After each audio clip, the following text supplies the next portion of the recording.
Hər birinizə salam, kanalıma xoş gəldiniz. Tanınmış və sevilən aparıcı Xoşqədəm Baxşəliyeva paylaşım ilə diqqət çəkib. Belə ki, Xoşqədəm xanım dünyanın ən bahalı kofesini içirəm dedi və sonra isə bəs siz içə bilərsiz. Xoşqədəm xanımın danışdığından sonra bu kofini sözü ilə görüntüləri təqdim edirəm. Buyurub izləyə bilərsiniz. Yeni xəbərlər izləmək üçün kanalımıza abunə olmağı, videolarımızı like etməyi unutmayın.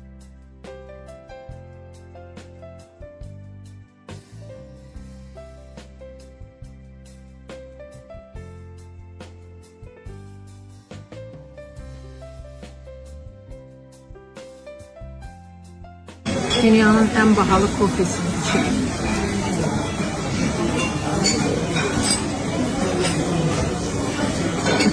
Çok lezzetli. Mükemmel.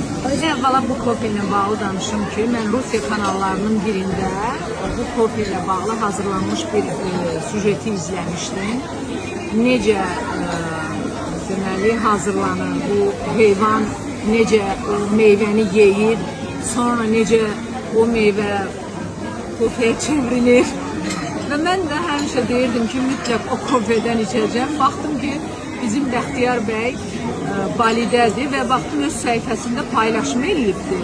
Hətta o heyvan necə yeyir, necə o kofe çıxır, sonra ay dəhşətlər. Bilmirəm indi içə biləcəm ya yox. Amma indi Bəxtiyar bəy gələndə sağ olsun, Allah ruzisini bol eləsin. Mənə bu kofeni alıb gətirib, mən də hazırladım.